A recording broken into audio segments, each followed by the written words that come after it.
একাত্তরের মুখোমুখি অনুষ্ঠানে এই পর্যায়ে আমাদের সাথে যুক্ত হয়েছেন গণতন্ত্র মঞ্চের অন্যতম নেতা এবং আমরা জানি যে তিনি মূলত গণসংহতি আন্দোলনের প্রধান সমন্বয়ক জুনায়েদ সাকি। আপনাকে স্বাগত জানাচ্ছি একাত্তরের মুখোমুখি অনুষ্ঠানে। আপনি দেরিতে হলেও যুক্ত হয়েছেন। শুভেচ্ছা। আমরা এই পর্যায়ে আলোচনায় ছিলাম বিরতির আগে নিত্য পণ্যের উপর ভ্যাট বসানোর বিষয়ে নানা আলোচনা হয়েছে এবং সরকারের দিক থেকেও খানিকটা পরিষ্কার করার চেষ্টা করেছেন প্রধান উপদেষ্টার উপপ্রেস সচিব আবুল কালাম আজাদ মজুমদার এবং সর্বোচ্চ গণতান্ত্রিক পন্থায় নির্বাচিত এবি পার্টির সাধারণ সম্পাদক ব্যারিস্টার আসাদুজ্জামান ফুয়াদ। তিনিও তার রাজনৈতিক দলের পক্ষে, অর্থাৎ তার জনগণের যেই ভ্যাট বাড়ানোর ফলে জনগণের যে নিত্যপণ্যের দাম যেটি বৃদ্ধি হয়েছে তার তিনি সমালোচনা করেছেন এবং সরকারকে দাবি জানিয়েছেন যে দ্রুত সম্ভব প্রত্যাহার করে বিকল্প ব্যবস্থায় রাষ্ট্র পরিচালনা অর্থের যোগান দিতে। সেই আলোচনায় আমরা ছিলাম।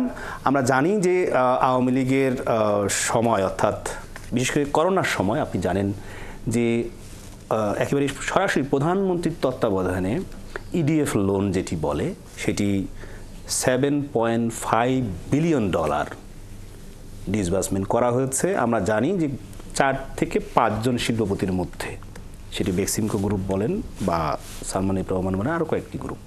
সরকার তো সে টাকা নিয়ে আসলো না। সরকার তো নানান জায়গার মানুষের ব্যাংক খালি করার কথা বলছে, শ্বেতপত্র প্রকাশ করেছেন দেবপ্রিয় ভট্টাচার্য, কিন্তু কোথাও তো কোনো কিছু উদ্ধার হচ্ছে না, বাড়ছে। একটা বিষয় দেখেন যে লন্ডন মানি রিকভার করাটা কিন্তু একটা কমপ্লেক্স প্রসেস।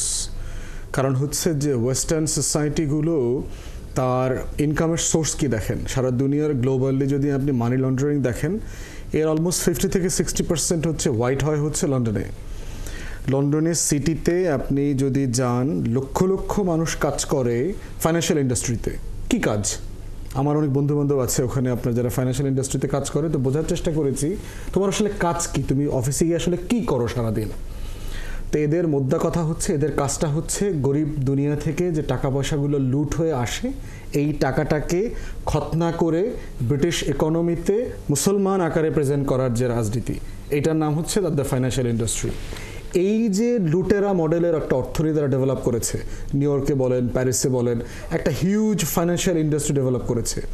এখন তার ইকোনমি মানে বেঁচে আছে আমার রক্তের উপরে। এখন প্রশ্ন হচ্ছে তাহলে কি আমার রক্ত সে ফেরত দেবে? মানে এটা তার জায়গা থেকে আপনি চিন্তা করেন। তাহলে করণীয় কি? করণীয় হচ্ছে যে ইন্টারন্যাশনালি এই ব্যাপারে বেশ কিছু কনভেনশন আছে।